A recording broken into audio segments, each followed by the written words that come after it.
Fruity, fruity, fruity, fruity, fruity, fruity, fruity, fruity, fruity, fruity. Greetings, my beautiful lovelies. It's Emmy. How are you? It's great to see you, and welcome back to another episode of Fruity Fruits, where I taste fruits that are fruity. Today's fruit is more of a fruit in a vegetable sense, meaning it is the fruit of the plant, but it's not a fruit in the sweet sense, and it is this. And this is a loofah. Have you ever seen a loofah before? I have not. This is the first time I've ever seen them because I grew this in my garden. A loofah is a type of squash or gourd, and it grows on a vine. This particular loofah is called the common loofah. It's also known as Loofah cylindrica, and it can be eaten in its immature state. The fruit needs to be less than 6 inches or so, otherwise it becomes way too fibrous, and then you just cook it up as you would summer squash. And it is very popular in dishes in South Asia and Southeast Asia. So I would have picked and tasted an immature loofah had I had the opportunity, but I thought that this was going to be a failed experiment because I did not see any fruit until it was this big. When I was in the trellis, just looking for any kind of evidence of a loofah. My loofah got a very late start, and I was scanning. I see some tomatoes, and then I spotted this. This is the first fruit I saw. I ended up getting 7 fruits from 2 plants. So very pleased with that because I thought this experiment was going to be an absolute failure. So my loofah journey began way back in April of this year when I germinated loofah seeds in my basement under some grow lights. So I live in New England in zone 6B, so spring does not start really until May. Things that are sensitive to frost, you don't start planting until about May, and then we start getting our first frosts in October. So our growing season is relatively short. Loofahs like warm temperatures, lots of sun, and they need about 4 months to actually mature on the vine. So I purchased a trellis and I trained the vines to grow over the trellis. It was great. It's a bit of a tunnel so you could walk underneath, and the fruit dangles down below, so it keeps the fruit off the ground, which helps with preventing rotting, and it's just really beautiful as well, especially with the bottle gourds. Bottle gourd video is coming up later. So I germinated my seeds in April and they sprouted, but my plants did not look all that happy. They were very pale and just didn't look very vigorous. I think part of that was because loofah loves warm temperatures, and at that time I did not have a heating mat or a seed mat, which is basically a heating pad that's made for germinating seeds, but particularly seeds that like a lot of warmth, like tomatoes and peppers and loofah. Had I done that, I think it would have given my seedlings a better start. At any rate, back in May, I went ahead and put them in the ground, and they still looked very sad. We had a cool and wet spring, not a lot of sunshine, plenty of water, and they just did not grow. So I didn't think that my loofah were going to do all that well. Finally, when we got into June and July, they started kind of growing and getting a little bit gangly and reaching out, and then I started seeing flowers. Lots and lots of beautiful yellow flowers, but all of them were male.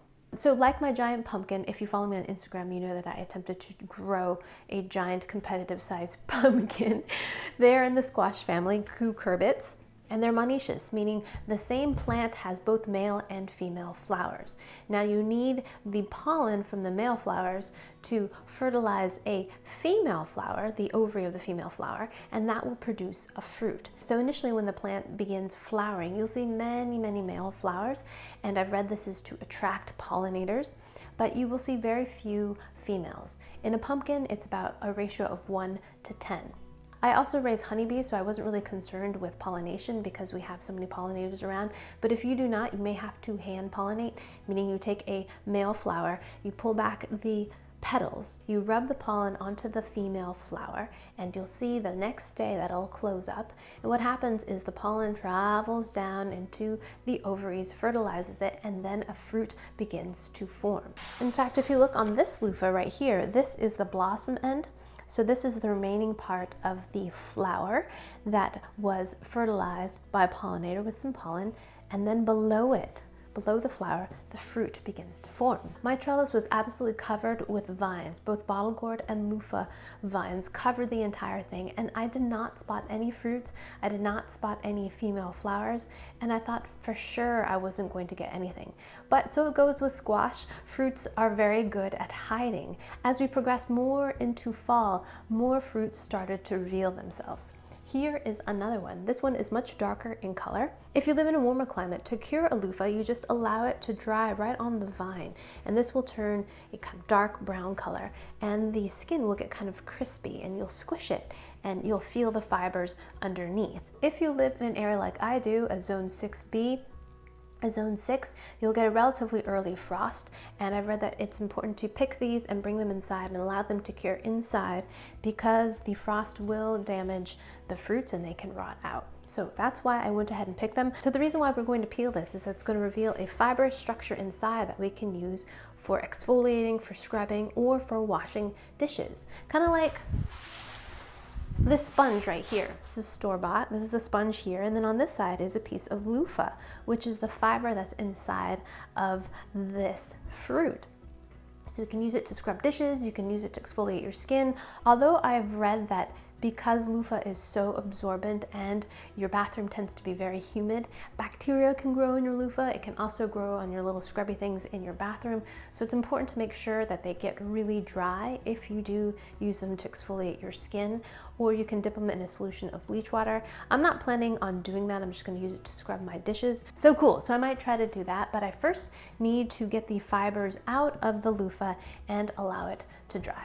Now is the time that we finally get to open the loofah. So excited to do this. So I'm pushing on the skin and encouraging it to crack. Can you hear that?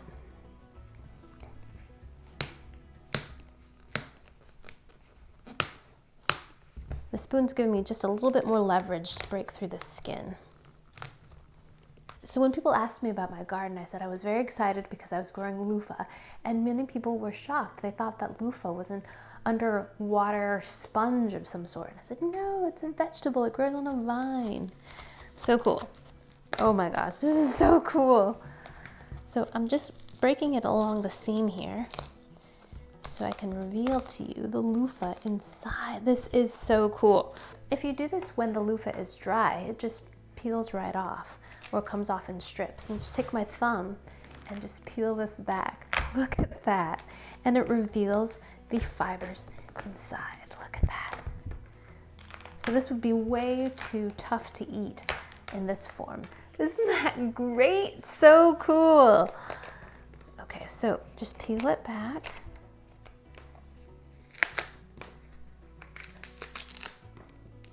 And there you can see where it's lightening a bit. That's where it's more dry. This is definitely still very moist, but you can still peel it back as long as your fruit is mature enough. Oh look, so just peel this back. It has a vegetal smell to it, kind of green, not unpleasant.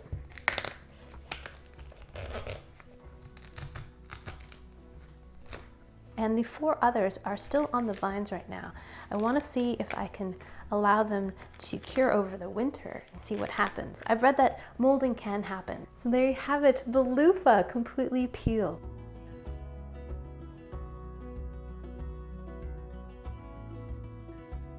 Alrighty, let's cut this open and see what it's like. Here we go. Ooh, very crunchy. There's the seeds. So there it is. So there are the seeds, and you're gonna let these dry out. Let's open this one and see what this one looks like inside. Let's cut this one in half and see what this one looks like. This one too is very green. Once this is completely dry, big holes will open up, and that is perfect for making soaps. So you put a little disc of this into your soap mold, pour your pourable soap, allow it to cure and set up, and then pop it out. And then you've got scrubby in your soapy. pretty cool. Alrighty, my beautiful lovelies, there you have it. My experience in loofah cultivation. It was more challenging than I thought it was going to be, but I luckily got some fruit, which is so very pleased with. Once it got going, it was very easy to grow. Because loofah is a squash, they're also susceptible to powdery leaf mold. So to prevent that, you can do a solution of baking soda and water. I've also heard a solution of milk and water works well too. So I will be trying that next year because I definitely got that on my squash plants. So there you have it. That's how you grow loofah and how you can harvest the scrubbery fibrous material to make your own scrubbers or sponges at home. Alrighty, my beautiful lovelies, thanks so much for tuning in. I hope you enjoyed that one. I hope you learned something. Please share this video with your friends. Follow me on social media, like this video, subscribe, and I shall see you in the next one. Toodaloo, take care, bye.